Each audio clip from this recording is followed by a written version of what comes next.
All right, hello everybody.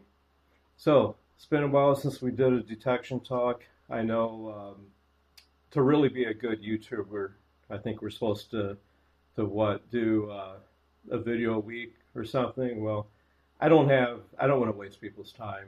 I know I'm not that important, but I do have some things I like to get out there to my clients and to the people that I train with and deploy with. So, anyway, tonight we're going to do one. And I'd like to start out with a lot of, or not a lot, but just some announcements. And because it's been a while, there are quite a few announcements. So, first of all, the book, okay, the Guide to Human Remains Detection in an Urban Environment is out, finally. Now, this is a PDF form. It's a downloadable. That is all it is. I'm still looking at some opportunities right now for some hard copies. Got a couple things going, a couple things I'm trying to double check, but here's the deal. Like I've explained this before. So there are a lot of color illustrations. The problem with illustrations, and the more detailed, the more problem, is that it takes a lot of money to print a book or a guide in this case. So the problem is that I'm trying to keep the cost down. Now, as far as the cost goes, it's $40. I think that's good for what it is. Again, this is a 125-page guide. It is not a novel. It's not going to be on the New York Times bestsellers list or anything like that. But if I do a hardcover copy or a copy book, in print, I'm afraid that it's going to be really outrageously priced, and it should not be. This is information for human remains detection. Again, this is kind of a niche, so there's lots of good stuff out there. There's a lot of good authors that have produced things over the years, and going back to the Cadaver Dog Handbook, which is kind of like the Bible of cadaver dog work. Some things are kind of outdated with it, but still, it's kind of like for those of us that use that and started with that, it's kind of like the Bible, so to speak, for HRD. Anyway, this is different because this is focusing on the urban environment, primarily urban work. And I mean, we get into things like bodies immured in walls. We get into outdoor areas, talking about the urban prairies that are in most, that's just a term for vacant lots, basically. And in a lot of cases, you have streets and foundations and those types of things in those vacant lots. So we get into, the air movement, the stack effect within buildings, really a lot of science, but also some helpful suggestions, searching roads, those kinds of things. And I end up, I share a search from going back to 2010, search that I did with my dog Darby, my second cadaver dog.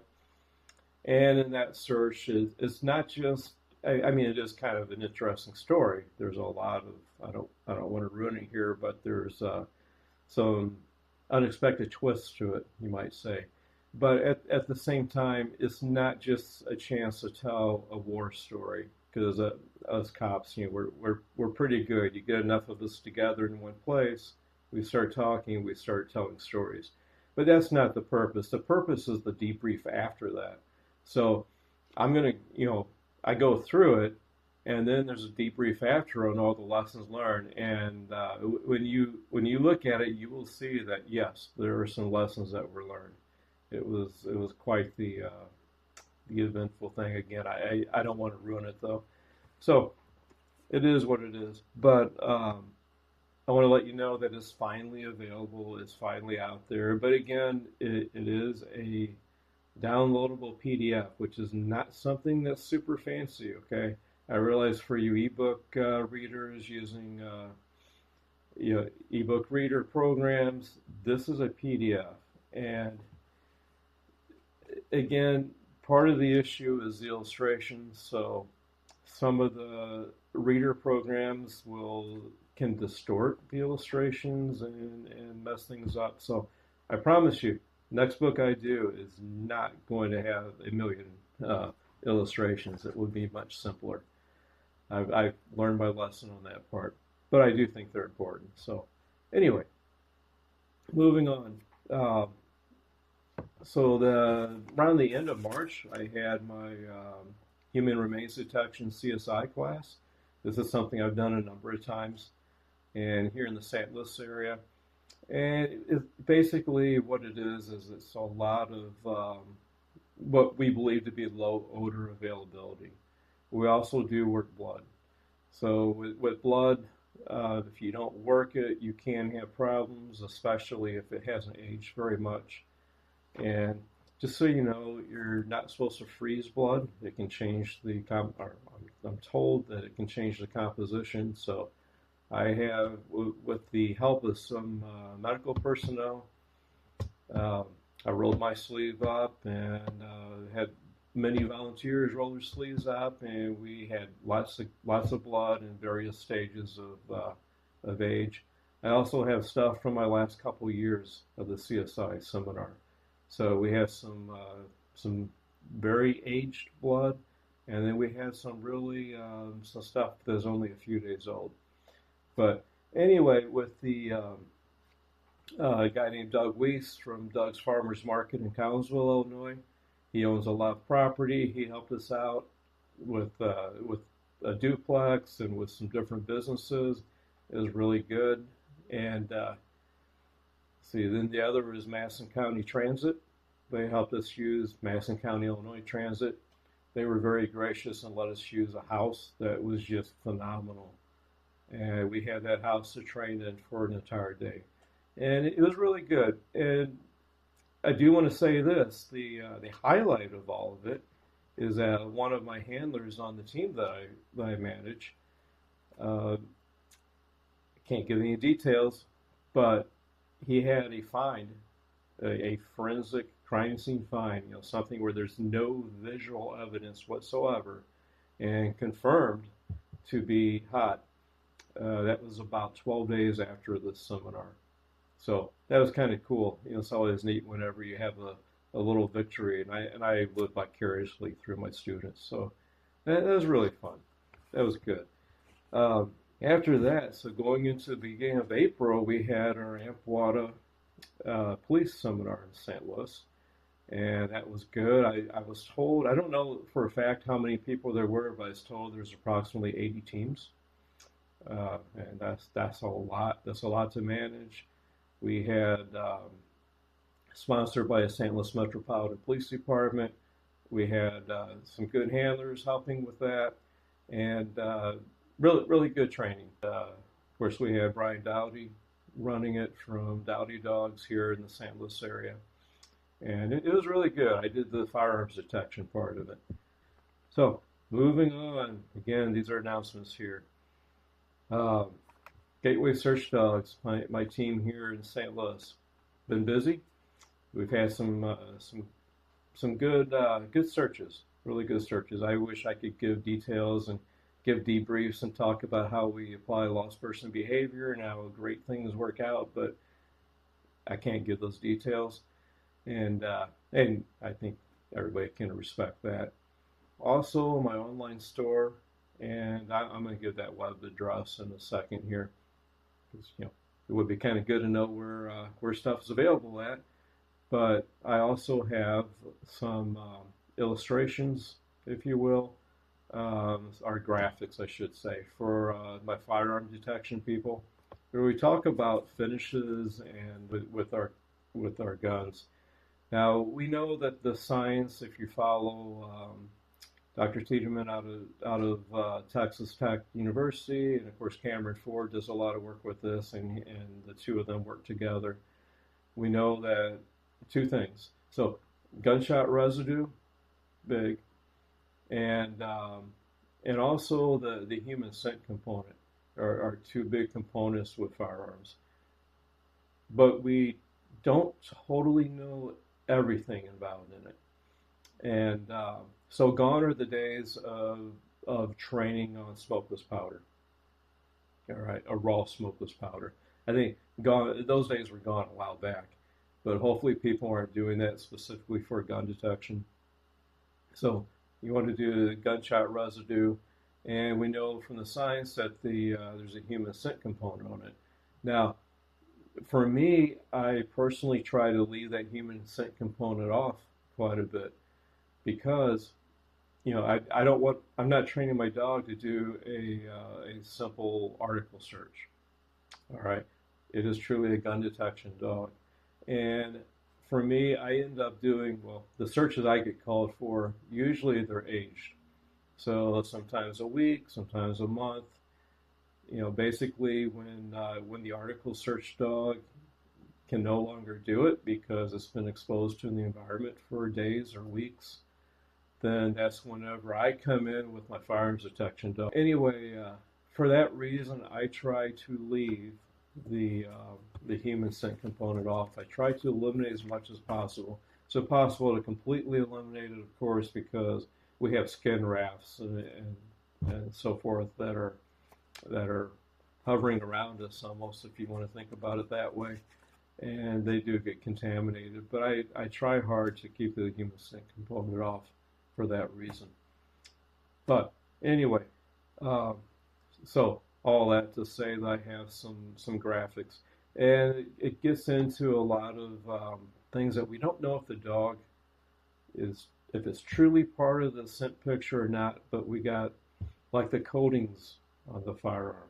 So there's a particular type of coating that Glock uses. The different plastics and compounds that are part of it, and if you take a look at it, you'll see what it is. So that's online. It's available $7. And again, I really am not making a profit. Unfortunately, I have a website, insurance, all that kind of stuff. So I'm not trying to nickel and dime people to death and make a profit off every little thing. But anyway, it is a help, and it is available. So let me give that the site. So JETK9 Training Consulting LLC.com. So that would be Jet K9 letter K number 9 Training Consulting LLC.com. That's the web address. I could pay a little bit more money and get a shorter URL, but that's what the address is. So as far as don't want to forget this. Looking at doing the urban seminar. That would be in probably October, around the beginning of October, up in the Detroit area. I think we're going to be partnering with Wayne State University again, but so still working out some details. I promise I will try to get something up as soon as I know about those. Also with the guide, the urban guide, I am available. Now, unfortunately, it's no secret the price of gas right now. I think everybody's well aware of that. I have a lot of commitments with Gateway Search Dogs and working my own dogs. So unfortunately, I need to try to keep this stuff in the St. Louis metropolitan area. But I am available for classes. I'm putting together presentations on the guide that I published, that I talked about at the beginning. So it would be like the science of airflow, everything in the urban, within buildings, for example, and then going on to searching buildings techniques. Basically, what the book profiles, except it would be me in person explaining and answering your questions. And that would be for any segment of the book, or it could be for the whole book, although I will tell you that the entire book in one day, it would probably be kind of a snoozer, because there's a lot of signs. It's not that the book isn't good, but anyway, you probably don't want to do that whole thing. I wouldn't want to sit through and listen to me all day. So anyway, I could break this up however you want to do it, and we could anyway. I look forward to that. We could talk about the prices and that stuff, and exactly where if I have to rent something to host it, like at the convention center in Collinsville, I've been pricing some of that. Then it's going to be more expensive. If some of you have a location, maybe have a police training room or a fire department or something like that, obviously it'd be much cheaper. So anyway, that pretty much sums it up for the announcement part of it. And got at least one topic I'd like to go over with everybody here. And let me get my notes on that. Make sure I have everything. Okay, so our topic tonight, this is actually going to be pretty short. It's not going to be anything real in depth, but it's something that's near and dear to me. It's something I'm passionate about, and I've talked about this before. Hopefully, I'm not just repeating myself from other from previous videos. But where are you training at? Where are you doing your training? And I'm not, let me just exclude real quick. We're going to exclude the beginner dog that we're imprinting on odor. That's not what I'm talking about. But for the dogs that are nearing operational status or at operational status, I mean, certainly the dogs are at operational status. I sure hope that you're out training in the environments that you would deploy in. Hopefully you're not going around to the same old training location and if it's a clean environment, you need to really be out there. And it's not, here's the thing, it doesn't take much. It's not that hard. Recently, I took one of my handlers out and I trained, my dog and this other handler. We went out to a Walmart parking lot off at the edge of the Walmart parking lot. There's an area where kind of some overflow parking, and there's a homeless encampment not far from it. There's various people that stop in this area and do various and sundry things that we don't even all want to know about. But in this area, there's food items. There's again, homeless encampment. Use your imagination. So odors that have to do with living, right? It's just an area that was really highly contaminated, and it represents for any of us that work in urban environments, it works out perfectly for that. And you know what it costs? It costs nothing because we went there, we trained, didn't even have to get permission because nobody really noticed us. I mean, we were kind of in there and out, a couple, really good hides. The dogs, they struggled a little bit, as you would expect, but they both did just fine as far as they worked through it.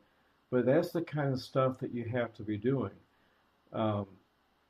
Going to the same training spots, or maybe you got some property around your police station, or for SAR people, maybe you go to a certain park. Now, parks do have fair amounts of contaminating odor, but if it's something the dog is used to all the time, it just doesn't quite get it. We have to be training in the environments that we work in, all right? And that's paramount. So something I'm passionate about. I know I had a certification and a police officer, a master trainer for the organization I certified through, put me through a certification a couple years ago. And it was at, if anybody's familiar with the St. Louis area, the graffiti wall. And we had knocked over trash cans. I mean, there's chicken bones everywhere, food items, and I had to hunt down some shell casings that were hidden within that mess. And at first, I got to say, I was a little aggravated because this is certification, where it's supposed to be. And I don't want to say unrealistic. We certainly want it to be realistic, but a certification, we typically we try to keep it at a reasonable level. But the thing is, I was super glad after that because, it was very representative of these environments that we search in. So that's something that, I just wanted to say again. Again, I've harped on this before, and for those of you that train with me, for those of you that come to my seminars and attend classes, yes, I talk about that kind of stuff a lot. We have to be training in realistic environments. And the cool thing about it is we can go out and find these environments. And as long as you're not making a nuisance out of yourself, it's really, you don't even necessarily have to get permission. Just find the edge of a parking lot somewhere, um, roads, those types of things. And for the people who are not, especially for my SAR people that are doing wilderness stuff, again, let's look at that. How often are you really going into the wilderness?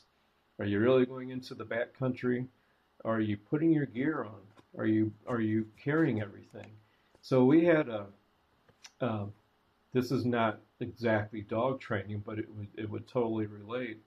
Back when I worked narcotics investigations, we would have new narcotic officers that would, and this is before the external vest carriers that you see most police officers nowadays wear.